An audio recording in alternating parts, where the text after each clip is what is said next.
का 25 अध्याय उसका 12 और 13 वचन हम देखेंगे। यहाँ पे मत्ती की किताब में आपने ऊपर देखा कि सबने क्या लिखा है कि 10 कुंवारियों का दृष्टांत बताया जा रहा है।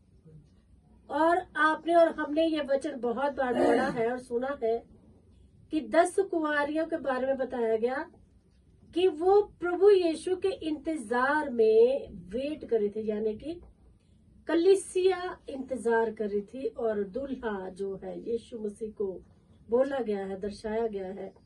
तो दूल्हे के इंतजार में 10 कुंवारियों का दृष्टांत बताया गया है, जिसमें बताया गया है, अगर पूरा हम वचन पढ़ेंगे पीछे से तो लिखा गया है कि 5 कुंवारियां जो थी वो क्या हुई, आत्मिक तौर पे जिंदा पाए गए और उन्होंने अपनी कुप्पियों में तेल भरने का मतलब है कि अपनी आत्माओं की कुप्पियों में उन्होंने तेल कभी खत्म होने ही नहीं दिया।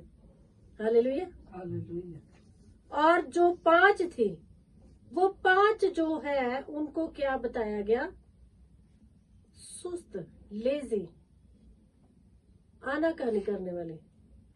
वचन में क्या लिखा है कि 5 कुंवारियों ने अपनी मशालों में, अपनी कुप्पियों में तेल भर के रखा था और जो बाकी 5 थी उन्होंने ऐसा नहीं किया। क्यों नहीं किया? क्योंकि वो सोच रहे थे कि अभी बहुत टाइम है, अभी हम क्या करेंगे, जब दूल्हे का आने का टाइम होगा तो हम जाके फटाफट भर लेंगे।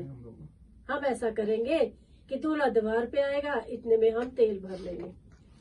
ये जो परमेश्वर ने इतना बड़ा दृष्टांत दिया है यीशु मसीह ने, ये आपको हमें बहुत गहरी बात सिखाता है। क्योंकि हमने पहले भी ये बात को सुना है कि जब चोर आता है तो वो किसी को बता के नहीं आता कि मैं आने वाला हूँ। और यहाँ पे बात हो रही है यीशु मसीह की, यानी आपका और हमारा जो सब कलीसियाओं का क्या है, दूल्हा है, उसकी बात हो रही है। और उसके लिए 10 कुंवारियों की जो तैयारी है उसको बताया जा रहा है कि 5 औरतों ने क्या किया, वो आत्मा में जागृत रही कि जाने अब आ जाए, अब आ जाए, हमारी देरी ना हो जाए। और वो तैयारी क्या थी? वो तैयारी यही थी जो आप और हम प्रतिदिन करते हैं। प्रतिदिन तैयारी कौन सी करते हैं? प्रतिदिन हम और आप वचन को पढ़ते हैं, प्रार्थना को करते हैं, परमेश्वर के साथ समय बिताते हैं, तो आपकी और हमारी आत्मिक कुप्पियां जो है भरी रहती है। Hallelujah hallelujah. क्या बोलते हैं, भजन संहिता 23 में लिखा गया, यहोवा मेरा चरवाहा है, मुझे कोई घटी ना होगी। वो हमें हरी हरी चराइयों में चराता है, सुखदाई जल के झरने के पास ले चलता है, हमारे सिर पर तेल मलता है, हमारा कटोरा उमड़ रहा है।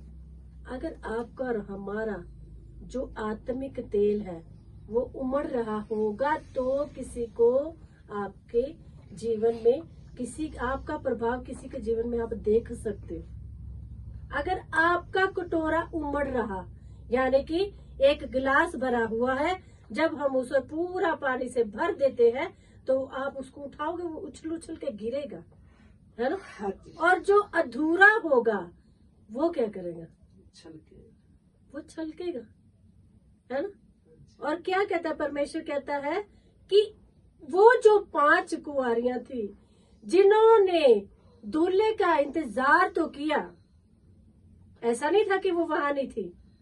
ऐसा नहीं है कि कलीसिया में अगर 10 लोग वचन पढ़ रहे हैं, सुन रहे हैं, तो 10 लोग नहीं पढ़ नहीं रहे, है ना।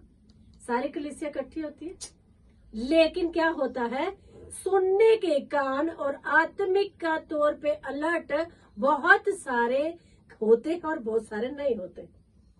अब यहाँ से वचन का प्रचार हो रहा है, आपकी आत्मा ने उसको किसी और तरह से ग्रहण किया और इनकी आत्माओं ने किसी और तरह से ग्रहण किया। जिसने जिसको वचन को जिस तरह से सुना उसके जीवन में वैसा ही काम होगा। अगर आप और हम बुझे से मन में कलीसियाओं में बैठेंगे और ये सोचेंगे कि हमारी हाजिरी तो लग रही, हमारा परमेश्वर तो देख रहा है, लेकिन प्रभु का वचन कहता है बुलाए हुए बहुत है, बुलाए हुए कलीसिया में लाखों आते, लेकिन लाखों चंगे होके नहीं जाते। क्या कारण है? कारण यही है कि उनकी आत्माओं में वो कुप्पियों में तेल भरा हुआ पाया नहीं गया। उन्होंने अपनी आत्माओं को सुला के रखा। उन्होंने अपने आप को आत्मा में जागृत नहीं रखा। जिस तरह से वचन को ग्रहण करना था वैसे लिया नहीं, और अपनी आत्मा को, अपनी उस आत्मा रूपी कुप्पी को भरा नहीं। अगर भरा नहीं तो वो उछल के किसी और के ऊपर प्रभाव भी नहीं डाल सकता। अगर आत्मिक भूख और प्यास आपको रोज लगती है, यानी कि भूख और प्यास, रोज आप परमेश्वर के साथ बैठते हो, रोज आप प्रार्थना करते हो, रोज आप वचन सुनते हो, रोज आप हफ्ते में 1 उपवास रखो, 2 रखो, परमेश्वर के साथ समय बिताते हो, परमेश्वर का हिस्सा परमेश्वर को देते हो और अपने घर का समय अपने घर को देते हो,